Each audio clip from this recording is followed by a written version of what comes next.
So to start off, I wanted to tell you a little bit about how I approach this. I'm a women's studies major, and that means that I look at everything in terms of gender.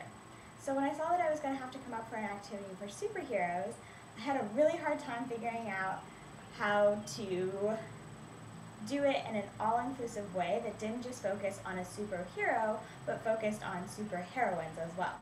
So what I decided was that I wanted these kids to learn something from this experience about how they could be a superhero in their everyday life. The first thing I'd want to do is I'd want the kids to create their own superhero profile. So I created this little sheet that asks 3 questions and gives them the space to draw their little super symbol. So I filled it out. My superhero name would be Lady Know-It-All, because as a kid I was called a know-it-all all the time, so it's kind of my way of being like, well, now I can really know it all. My superpower would be I could read your mind, so I would know everything you're thinking, what you're going to do next, and again, I would really know it all. My last one is your super story. So one really cool thing about superheroes is they have something bad that has happened to them, which then becomes something that's really powerful that can change the world. So like Spider-Man was bitten by a toxic spider, and then he became this superhero that could help other people. So my super story was, as a baby, I was dropped on my head, which is bad, but I was dropped onto a supercharged set of stairs, and so my brain became super brain after that. The second thing I want to do is I love crafts. So I made my own superhero cape. So it has my super symbol on it, and as you can, well, I don't know if you can see, it's my attempt to draw a brain wearing glasses, and it's a cape because I cut it out of an extra large men t-shirt and I left the neck so that you could just slip it on like this, and then you would have a super cape.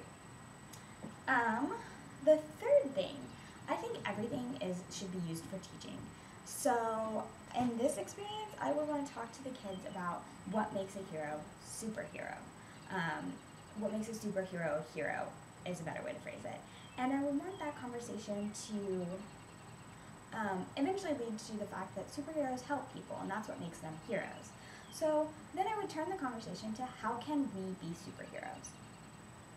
I'd want the kids to each come up with their own way of being a superhero and talk about how they can go home and be a hero, or they can be a hero next year when they're in school, etc. But then as a group, I want us to do an act of kindness and be a hero to someone else. Try to make someone else's day just a little bit better. So one thing we could do is we could go out and pick up all the trash all around the grounds and in the building and make sure that it all gets put in the trash can. Because littering is bad for the earth, and then our earth will disappear, and that would be bad for everyone. So by picking up our trash, we're helping others by saving our earth.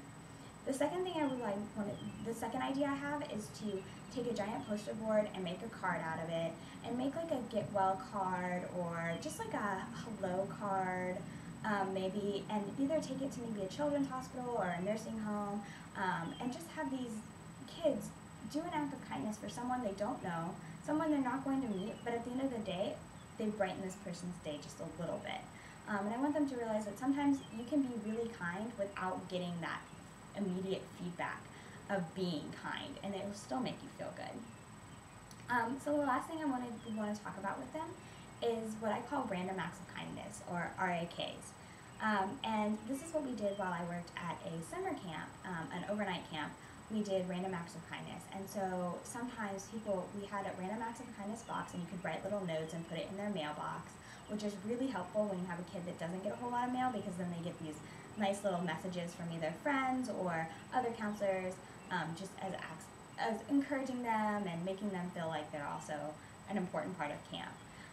So I would want to do that maybe in a group, and each person draw a name, and then we could go around in a circle and say something that's really kind about that person, or we could write them a little encouraging note and swap notes that way, something like that. And then the last thing I kind of want to do is I'd want to encourage all of them to go home that night and do a random act of kindness for someone else. And then when they come back the next day, I want them to talk about what their random act of kindness was. Because I think then being able to have it be recognized in some way, even if it wasn't recognized the night before, is really important to keep encouraging them to act in kindness. So those are some of my ideas about how we could use Superhero Week, and I hope you have enjoyed it. Thanks.